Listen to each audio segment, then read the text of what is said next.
the bigger the light, the bigger the shadow.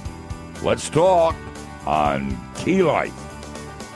This is Key Life, here to let Christians know that God isn't mad at them. Keep listening and you'll hear that because of what Jesus has done, you're welcomed home into the family of God because of his radical grace, free from the penalties of sin, and never alone in your suffering. Thanks, Eric. If you were listening yesterday, I'm not going to take the time to read that entire text to you. It's from the 10th chapter of John and a part of our ongoing tour of the Gospel of John. And we're looking at John 10:19 through 42. Some of those verses we've looked at before, but they go with this issue, too, as we talk about eternal things. And yesterday I started going down some side roads, and we talked about a truth that I want you to remember. Division is almost always a secondary issue when the primary issue is truth. How do I know that? John 10:19 through 21. Luke 12:51.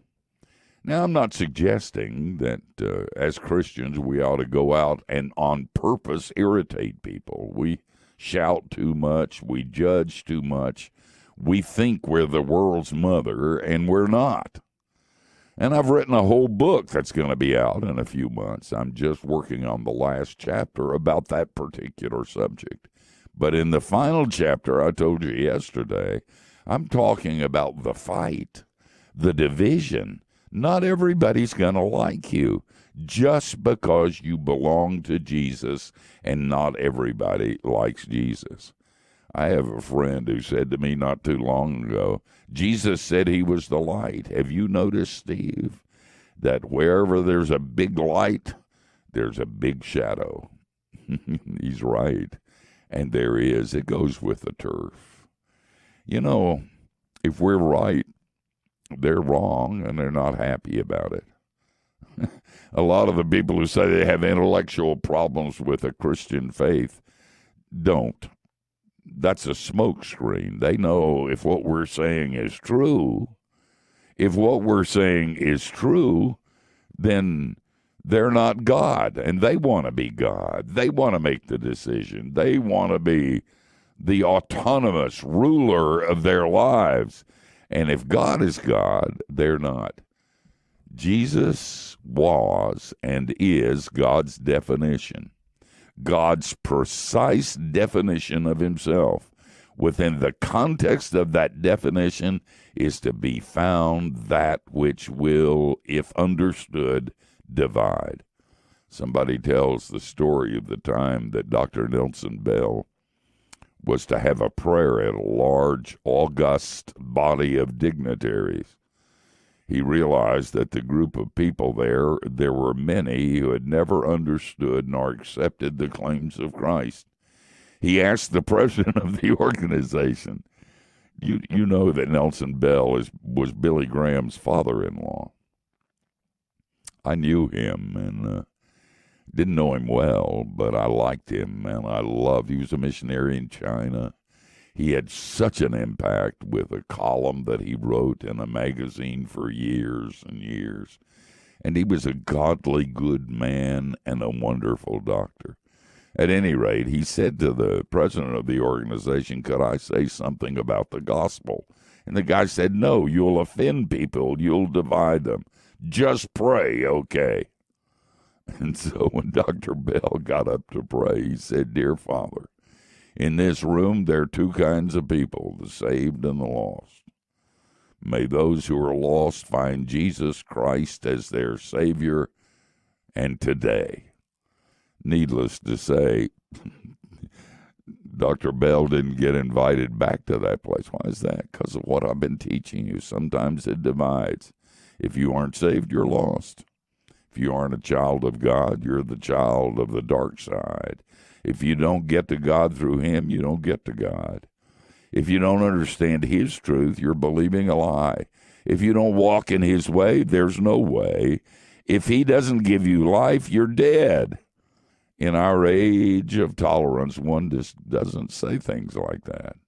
But we've got to. We've got to be kind. We've got to be loving.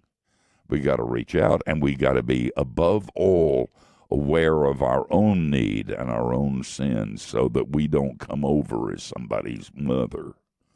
But the truth, dear friend, has got to be spoken. I have a friend. She teaches world religions without a third world war taking place in the classroom. And she said, I hate the word tolerance.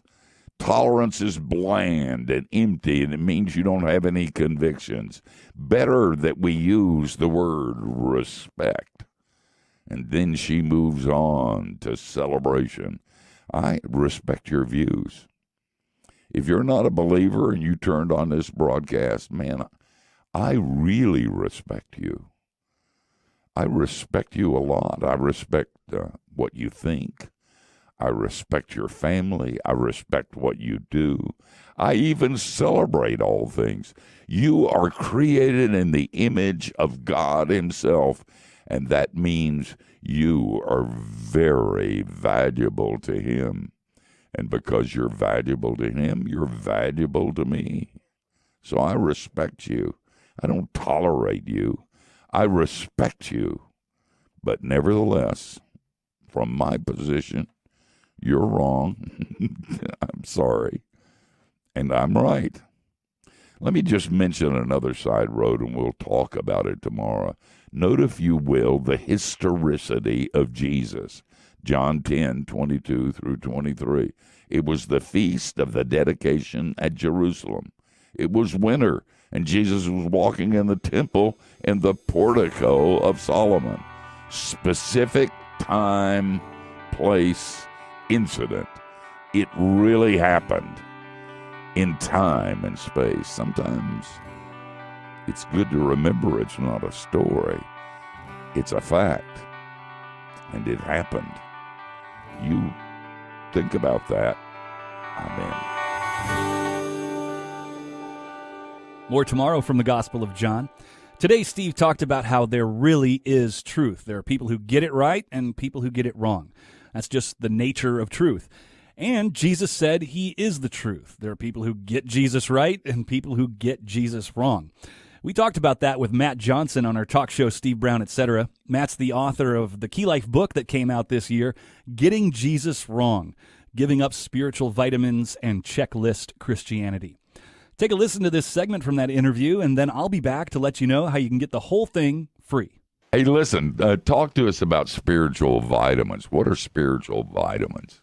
Well, when we were chatting, I guess it's been a couple months ago now, we talked about it a little bit. It's just sort of this idea of the different kind of Christian-y programs you can do. And of course, I'm being jokey about that, but could be like a discipleship program or Bible reading plan, or just this idea of something that you could do to really get your spiritual life in shape. And after 25 plus years of being a Christian now, I just feel so exhausted by that kind of stuff. Why didn't you just become cynical and walk away and do something else? I mean, yeah. Did somebody hold you too tight to let you go? Well, I think I'm probably nursing a good case of cynicism right now. But, it sort of depends on what day of the week you catch me on. But I think it's just this idea of like, I didn't choose this, it chose me. Jesus chose me. I'm a part of this community. The Christian community often drives me insane, but it's my people, and what am I going to do? Where am I going to go? And this is where I find myself, and I'm going to do the best that I can, I guess. In your book, you talk a lot about these phony Jesuses. The book is Getting Jesus Wrong. How have you gotten him wrong? Tell us about some of the phony Jesuses that you've encountered along the way. Yeah, so the book writing process, as many of you on the call know, you start and then you, or at least this was my experience, is you sort of wad the thing up and chuck it in the trash and start over. And it took me a while to really figure out what I was trying to say. And at the end of the day, I think what I want to get across is, as I've reflected back over the last couple decades, there are these versions of Christianity that maybe have an idea or perception of Jesus that really has to do with what we're doing for Jesus and how we're impacting the kingdom and building the kingdom. And as I kind of took a 40,000 foot view of that over my own life and faith, that's what I saw over and over again, is there was this sort of demand for all that I had to do for God in order to belong to a community. And so in the beginning, I try and identify the problem that we have this idea that coming to Jesus is going to make everything awesome, and that we're just going to totally just kill it in life and just conquer and, just get better and better. And that's a lie. In fact, when you come to Jesus, things may actually get worse because you have a little bit more clarity on what the problem is. I can testify to that. Well, you all are good advertisements for this thing. Exactly. So I think a lot of people get like a wrong perception, and they're sort of set up for a lot of disappointment later on, and that's definitely true of me. And so I just go through these different kind of these checkpoints in my life where I kind of talk about this idea of life coach Jesus. He's not a life coach; he's a savior. The checklist Jesus, movement leader Jesus, visionary Jesus. And that all those things ultimately result in pride and despair, because if this whole thing is up to what we're doing, we're all screwed. That's Matt Johnson talking about his Key Life book, Getting Jesus Wrong, Giving Up Spiritual Vitamins and Checklist Christianity. Just call 1-800-KEY-LIFE, ask for the Steve Brown Etc. CD with Matt Johnson, and we'll send it with no charge or obligation. That's 1-800-539-5433, or just remember 1-800-KEY-LIFE. Or mail your request to Key Life Network, Post Office Box 5000, Maitland, Florida, 32794. In Canada, Key Life Canada, Post Office Box 28060, Waterloo, Ontario, N2L6J8. Or email steve@keylife.org and ask for the Steve Brown Etc. CD with Matt Johnson. It really is free, but we won't turn down a gift. You could charge a tax-deductible year-end gift on your MasterCard, Visa, or Discover card, or include a gift in your envelope. Every gift of any amount goes a long way here at Key Life. Key Life is a listener-supported production of Key Life Network.